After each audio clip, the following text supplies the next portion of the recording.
Hi everyone. Just wanted to do a quick midweek check-in. I'm really enjoying hearing your drafts in conference, and I really look forward to reading those final drafts when they come in next Monday, October 12th by 11 p.m. I'm going to talk a little bit about the self-review. Originally that was due Friday, October 9th.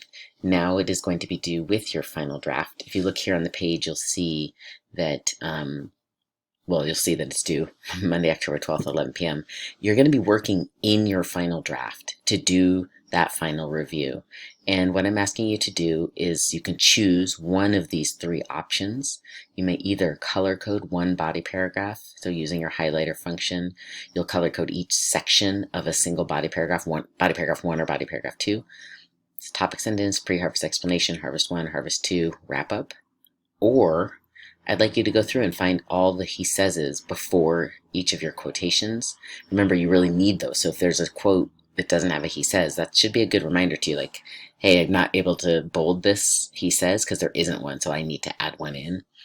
Or you can color code your thesis using one color for each part, point of view A, point of view B, and solution, and then go ahead and highlight the topic sentences that correspond with each part using the same color. So for example, if you used yellow for point of view A, then you want to highlight topic sentence A in yellow so that I can see the match between the two, and so that you can see the match too.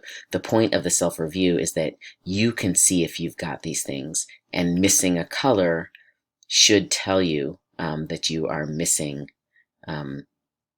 you're missing something important that's required for the essay.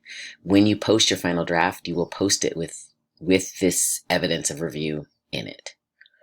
Okay, I also want to talk a little bit about the readings for this week. I know there was some more trouble with hypothesis. I think that has to do with how I put the articles into the computer. But anyway, I have reposted the Riffle-Roper piece, and now you should be able to access it without hypothesis. I'm asking you to use hypothesis for the Corver, and then to just take notes on your own for the Riffle-Roper. I won't be collecting those notes, so that'll just be for you. And there's an experimental assignment that is due Friday. And the other things that are due Friday are also the Intro to Reparations slideshows and the quizzes that go with those slideshows.